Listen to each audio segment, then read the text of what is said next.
gjithë i ka lodhur ky shi i gjatë dhe i ftohtë i madh, ku nga thjesht pamje dhe rrugëve të përmbytura, shtëpive të dëmtuara apo punëve të ndërprera, tek vështirësia e arritur e qarkullimit apo dhe deri pastaj tek dëmtimet e pronës dhe humbjet e gjëzgjallë, krijohet stres, krijohet frustrim dhe në disa raste edhe zëmrim. E di që fjala durim mund t'i tingëllojë shumë kujt si një cingërisje e tepërt veshësh, por durimi është i domosdoshëm në kushtet kur për më tepër çka po përjetojmë nuk është thjesht mod i keq. Shiu nuk ndalet me shpifje, si ato që nuk punojnë hidrovorët, lumejnë nuk kthehen në shtrat me protesta, si ato që s'kan lidhje fare me arsyen pse përmbyten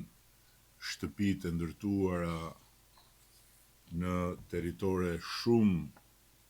vulnerabël. Red nuk shpërndahen me slogane, si ai slogani kronik i çdo gjendje atmosferike të rënduar, të shpallet gjendje e jashtëzakonshme. Këto janë reagime që ushqejnë nervozizëm, jo zgjidhje, ushqejnë ndarje, jo ndihmë, ushqejnë çorodi, jo siguri.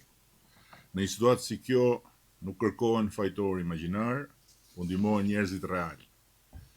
Njerëzit nuk kanë nevojë për më shumë britma, shpifje dhe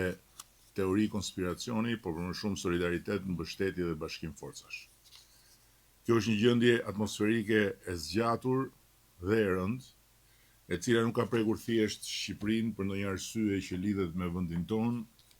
nga ato arsyet që zihen në 700 tenxheret politike mediatike të Mexhelisë shqiptar, por ka prekur një hartë të tërë. Nga Italia në Greqi, nga Malizi në Kosovë dhe deri lart në Serbi e Kroaci,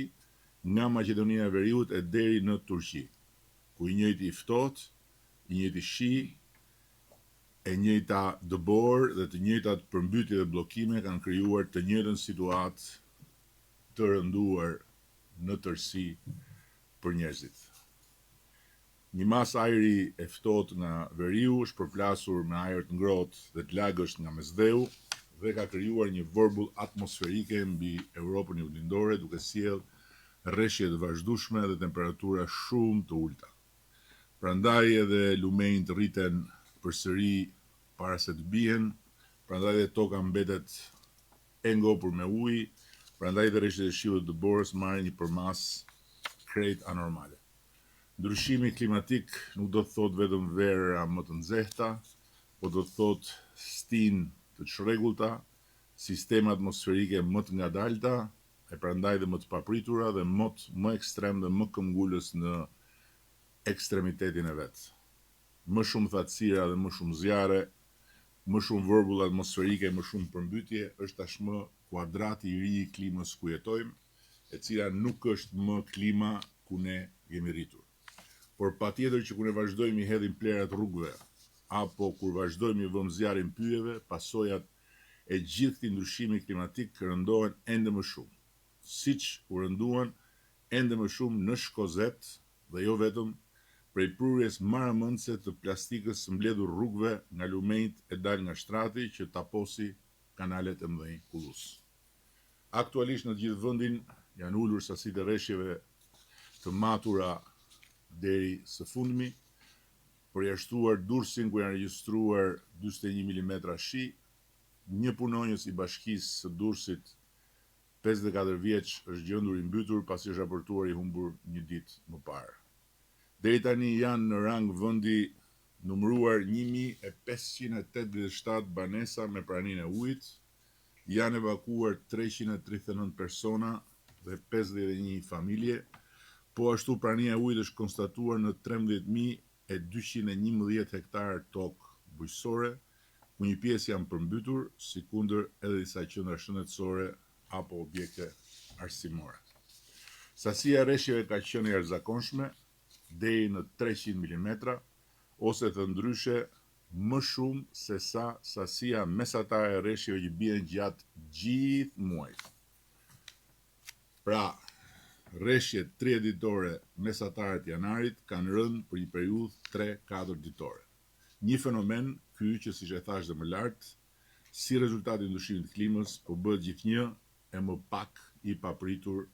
në mbar botën. Sot dua t'i siguroj edhe të dëmtuarit e kësaj here